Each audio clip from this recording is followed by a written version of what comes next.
15 parlementaires et anciens parlementaires font actuellement l'objet d'une enquête préliminaire.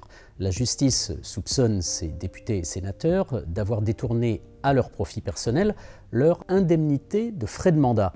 Cette enveloppe de près de 6 000 € par mois doit leur servir à payer leurs frais professionnels, leur permanence parlementaire, leurs voitures, les hôtels, les restaurants. Mais pendant des années, les parlementaires s'opposaient à toute forme de contrôle sur son utilisation, comme Claude Barthelone en 2012, lorsqu'il était président de l'Assemblée nationale. Pour moi, non. Je vous le dis et je le répète, pas de présentation ou de transparence sur les factures. Je pense que c'est une fausse piste qui, à la limite, affaiblirait le mandat de député plutôt qu'il le renforcerait. Notre enquête montre que certains parlementaires ont pourtant utilisé leurs frais de mandat pour payer des dépenses personnelles, des médecins, des pharmacies, des cadeaux. D'autres ont également emprunté de l'argent à l'Assemblée nationale, mais ces sommes qui leur étaient octroyées à titre personnel étaient remboursées par leur compte professionnel.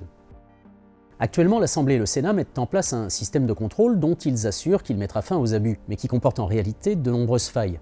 Les députés, par exemple, se sont octroyés une enveloppe de 600 € par mois sans justificatif. C'est même 900 € chez les sénateurs. La déontologue de l'Assemblée nationale a même sévèrement critiqué le nouveau système imaginé par les députés avant sa mise en œuvre.